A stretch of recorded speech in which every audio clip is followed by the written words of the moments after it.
So for now I have my two SSIDs, but nothing much is going to happen. You know why? Because my radios, for security reasons, are disabled by default.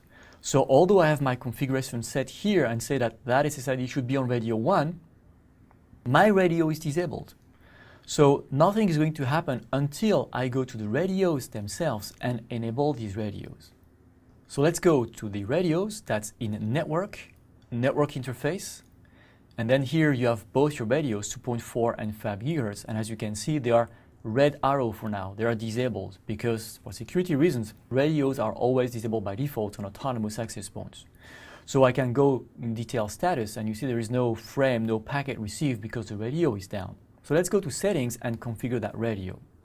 The first thing I can do is enable or keep the radio disabled. Then I can choose the mode of the access point. It can be access points, which is the default mode, or it can be access point with fallback to radio shutdown. So what that means is if my Ethernet interface ever disappears, my access point is going to shut down its radio so that it doesn't keep on advertising an SSID that is not supported anymore because my wired interface is down, so I have no place where to send the traffic anymore.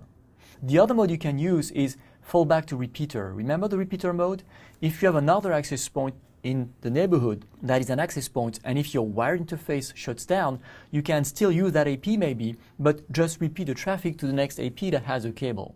So that's the fallback, in case you lose the wired interface. You can also set the AP in repeater mode, root bridge, non-root bridge. Remember these two modes, root and non-root bridge. And you have also a variation where root bridge has wireless clients or not, and non-root bridge with or without wireless clients. Okay. You can also set the AP to workgroup bridge. Remember when you connect printers and devices that don't have Wi-Fi? So that's another mode that you can set the access point into. There are two modes, by the way. One, Cisco workgroup bridge mode, where you can have up to 20 clients behind the access point wired interface. And one mode that we call the universal workgroup bridge mode, where you can only have one single client behind the access point. The good thing about the universal mode is that it is understood by most other vendors, so you can connect your workgroup bridge to pretty much any other access point. If you use the Cisco mode, the workgroup bridge mode, you need to have a Cisco access point as an access point because the others are not going to understand why one wireless client may have up to 20 MAC addresses. That would not make sense. So workgroup bridge is for Cisco association to Cisco access point. Universal workgroup bridge is when you want to connect one single wired device and you can connect to a Cisco IP or to a non-Cisco access point.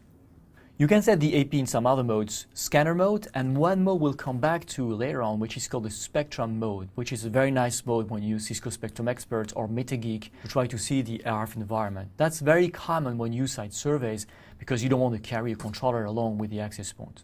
Okay, some other options. If you enable FT, you can configure it here as well. And then there is a data rate. You can configure data rates, and there are three types of options. Require, that's basic or mandatory. Then enable, that's a rate that is supported. And then disable when you disable a data rate. You see by default we have the 5 GHz standard defaults. So 6, 12, and 24 are basic or required. The others are enabled. Then you have all the 11N/AC data rates below, which are all enabled by default, and you can disable them if you want to.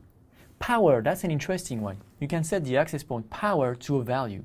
You can set to maximum or define the power that you want for that access point. Remember, there is no CAPWAP here, so there is no controller that is going to tell the AP what power it should have. You will have to do that job of choosing the power value. You can set max, which is whatever max is the maximum in your country, and depending on what country your access point is set to, those numbers you see on the screen might be slightly different from what you see in your access point. So you define the power, and if your clients are Cisco compatible extension clients, they have a CCX feature, which is a Cisco proprietary way of improving the communication between the access points and the client, and basically 70% of the market is CCX. You can also set the client power. So that allows your AP to tell the client, you're loud, you don't need to be so loud, you're very close to me. Or you're far away, you should increase your power a little bit, I can barely hear you. So that's a nice way to dynamically save power when the client is close and increase the power when the client is far away. But that means the client needs to understand that query from the access point, so your client has to be CCX to be able to take advantage of that client power option. Then, default channel, that's an interesting one. By default, you see this. This is the default. You have bands, and the AP is going to choose the best channel in that band, which means that you allow the access point to choose what channel it thinks is best. So that could be very good in some cases, especially if you're at home, because it's going to take into account your neighbors. In an enterprise environment, that could be very bad, because the AP is not going to understand the neighborhood and it's not going to work with that neighbor to decide on what the best channel is going to be. So more than often, we suggest that you actually choose the channel manually and only let the AP have options in ranges that make sense to you. You can also choose the channel width, so 20 MHz or 40. And remember, there are only some combinations that are allowed if you choose 40. So if your channel is channel 40, for example, remember, 40 can only be associated to 36. You cannot use 40 and 44.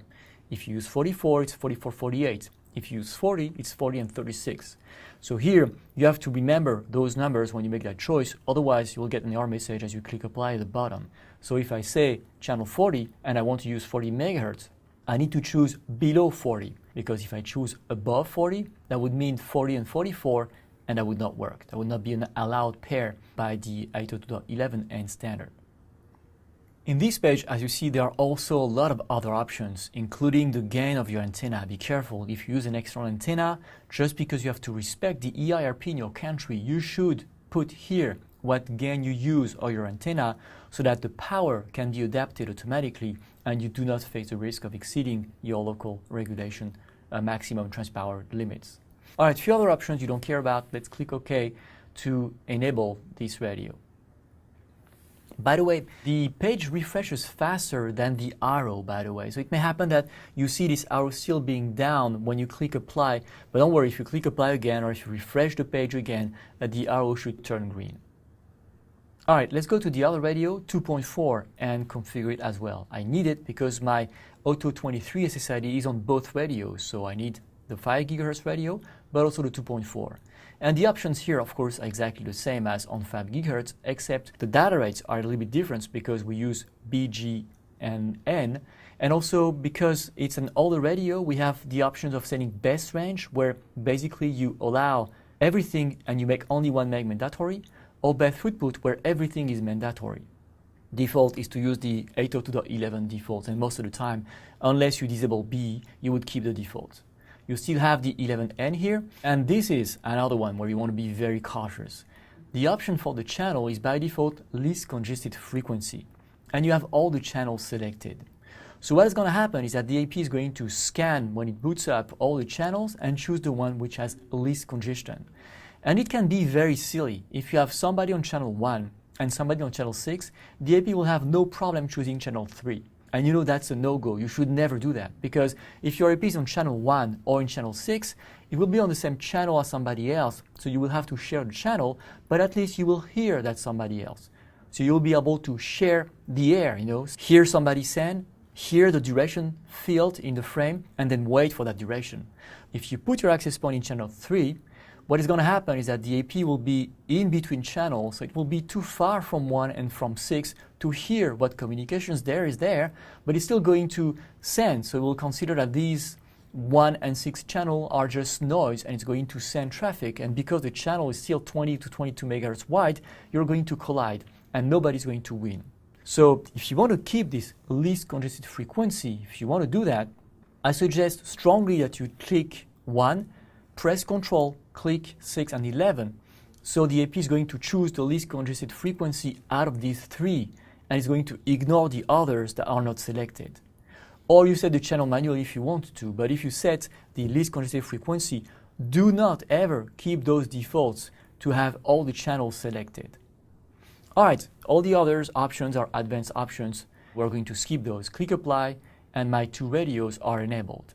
If the radios are enabled, then it means that the SSIDs are available. A nice thing is to always go back and verify that your radios come up. They should be up with a green arrow, both of them. If you see that you enable the radio and it stays down, that means that the access point cannot enable the radio. And the only reason why it cannot enable the radio is because there is a problem with your configuration. So if you did the configuration, you click enable radio, you click apply, and the radio goes down, stays down, go back to your SSID, your encryption, your authentication scheme. Something is wrong here. Most likely, you have some incompatibility in your configuration that prevents the access point from turning the radio up. That's a clear sign that there is a problem in your config. If your config is right, the radio turns up. And at the same time, if the radio turns up, that means that your config is right. Your AP is ready to go.